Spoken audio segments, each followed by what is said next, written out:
And over here in the booth, I've got a few pieces with clear sealer on them. I've got one more wall piece, two more wall pieces that need to be second painted with their second color, but we're moving along little by little. This is really getting close to the point where I can start gluing stuff down to the floor, and I'm really excited about that. So I'll catch you up in the next video.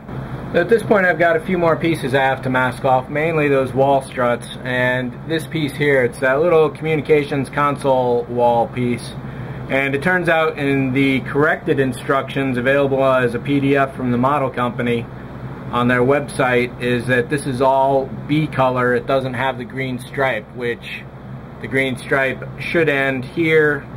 Well, anyway, that's about to get painted right now.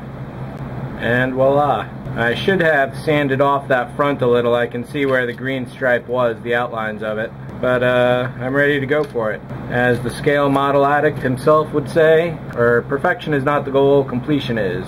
Anyhow, this piece is finally done and ready.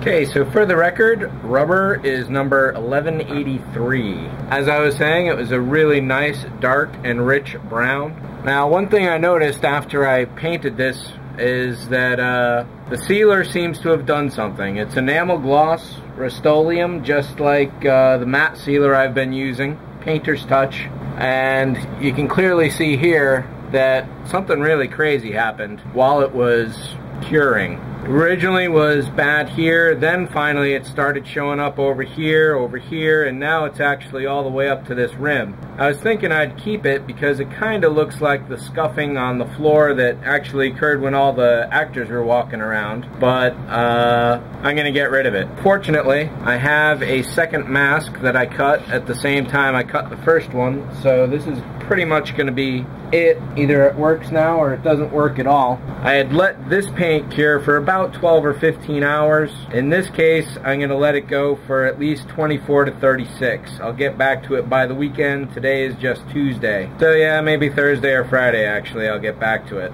So what I want to do now here is peel off the backing from this contact paper, hopefully without screwing up the edge too much. And now placing this down is going to be much more difficult than it was the first time. And I think I'm going to need to stand directly over this to get it. Move the light around so it's not quite so in the face. And this circle should be pretty close to exact as the last one because it was cut with the same tool at the same time. However, getting it to sit exactly in the same space I expect is going to be rather difficult, because even if it's slightly off, this inner circle is going to all of a sudden be an ellipsoid. Alright, wipe this down of dust. I'll have to clear out the box. You can probably hear the air compressor is filling up. When I did this the first time, I put an entire bottle down. So I just ran to the hobby store and got a second and third bottle just in case. Without doing a lot of camera jigging, I'm not really going to be able to show you what's going on. But basically I've got my airbrush set on as wide a beam as possible. I'm going to set this up balanced against the wall so I'm shooting at it straight, and we're just about ready to go. So maybe I'll be able to show some of this without too much difficulty. Okay, so the battery died on that last one. Can't be more than a few minutes later. All I've done is to rotate the piece and giving it another coat, going at a 90-degree angle from the last coat.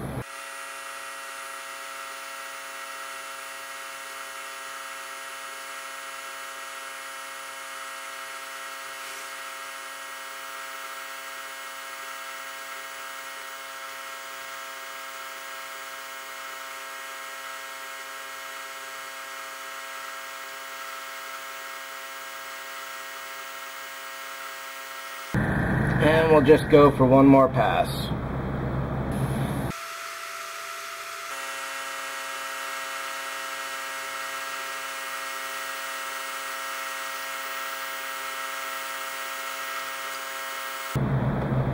I'm going to let that sit for the next 48 hours, I think.